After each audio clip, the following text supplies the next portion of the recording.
because you use it all the time. Hak mir nicht kachai. Don't knock me a tea kettle.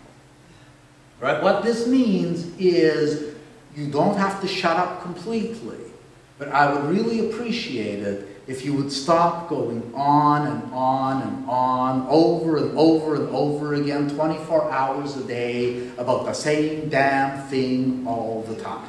Right? So it's perfectly good, perfectly idiomatic Yiddish to say he phoned me up at 3 o'clock in the morning and started to hack me a chinik about his money problems. This means you've heard them before. Chances are you're going to hear them again. Right? But it's a very, as you can see, it's a colorful idiom.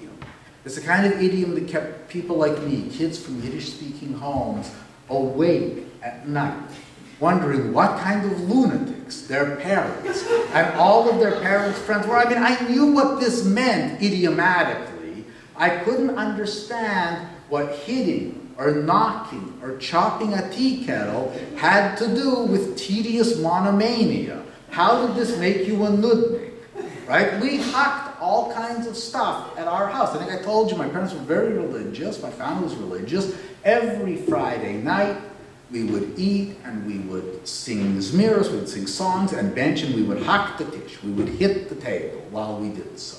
Once in a while, somebody would give my mother a piece of liver. My mother would take the liver, she would hack it, and we would have to hack the labor. We would have chopped liver.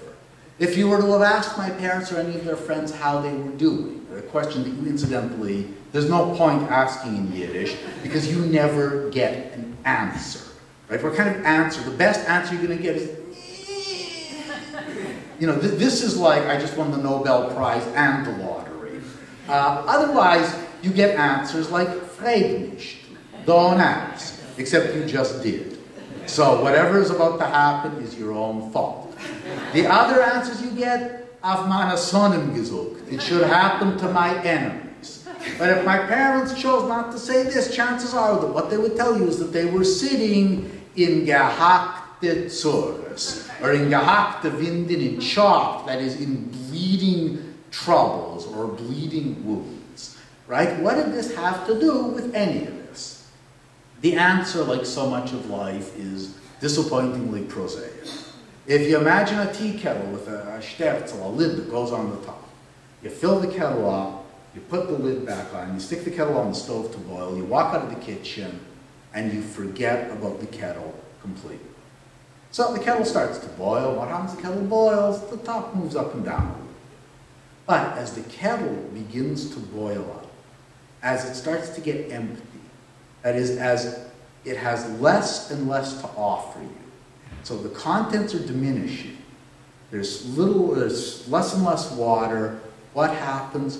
The fewer the contents, the less water there is inside, the louder and more insistent and more annoying the sound of the lid banging against the body of the kettle in precisely the image of a pair of flapping jaws, full of sound and fury, as somebody once said, but signifying gurnisht. Right? This is hak mir nicht kachaynik. Again, those of you who speak Yiddish know you have to put that mir in there. It means me.